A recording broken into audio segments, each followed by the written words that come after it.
সবাইকে ওয়েলকাম করছি আমার রান্নার চ্যানেল জুথির হেসেলে। কেমন আছেন সবাই? আশা করি খুব খুব ভালো আছেন।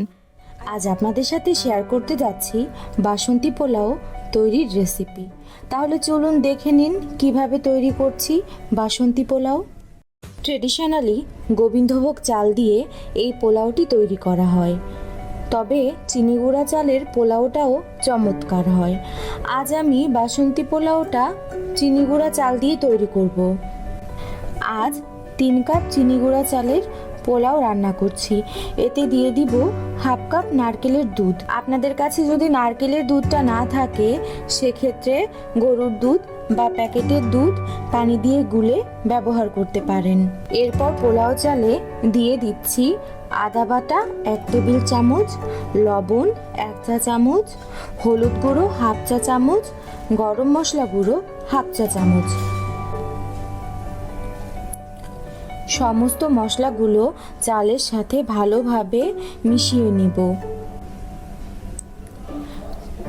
চালগুলো দুধ এবং মশলা দিয়ে ভালোভাবে মেখে আমি কমপক্ষে 1 ঘন্টার জন্য রেখে দিব। রান্নার জন্য দিয়ে দিচ্ছি 2 টেবিল চামচ ঘি। বাসন্তী পোলাও মানেই ঘরময় ঘিয়ের সুবাস।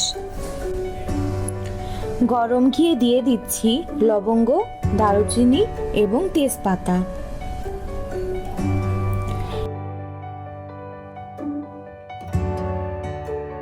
এরপর দিয়ে দিচ্ছি কাজু বাদাম এবং কিশমিশ। কাজু কিশমিশগুলো হালকা ভাজা হয়ে গেলে দিয়ে দিচ্ছি 1 ঘন্টা ভিজিয়ে রাখা দুধ এবং মশলা দিয়ে মাখিয়ে রাখা পোলাওর চালগুলি।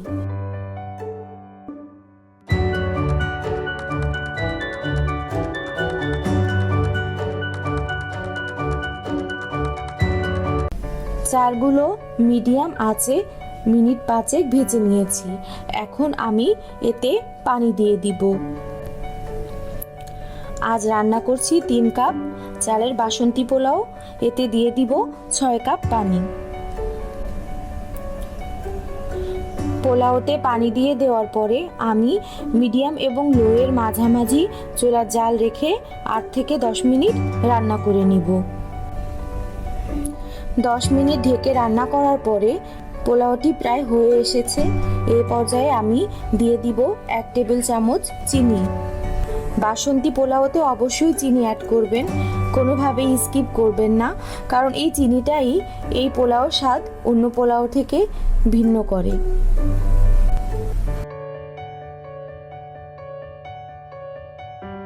চিনি দেওয়ার পরে ভালোভাবে পোলাও নেড়ে চেড়ে মিশিয়ে নিয়েছি। এখন একদমই লো হিটে 5 মিনিটের জন্য দমে রেখে দিব। লো হিটে 5 মিনিট দমে বসিয়ে রাখার পরে চেক করে দেখছি পোলাওর কি অবস্থা। হ্যাঁ, পারফেক্টলি কুক হয়েছে।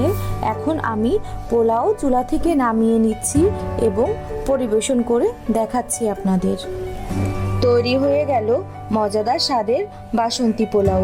যারা এখনও পোলাওটি খাননি তারা আমার রেসিপি দেখে ঝটপট তৈরি করে খেয়ে দেখুন। আমার বিশ্বাস আপনাদের খুবই পছন্দ হবে। আর যদি রান্না করেন তাহলে অবশ্যই আমাকে জানাবেন খেতে কেমন হয়েছে। আর আমাদের চ্যানেলটাকে অনেক অনেক ভালোবাসা দিবেন, সাবস্ক্রাইব করে পাশে থাকবেন। সবাই ভালো থাকবেন।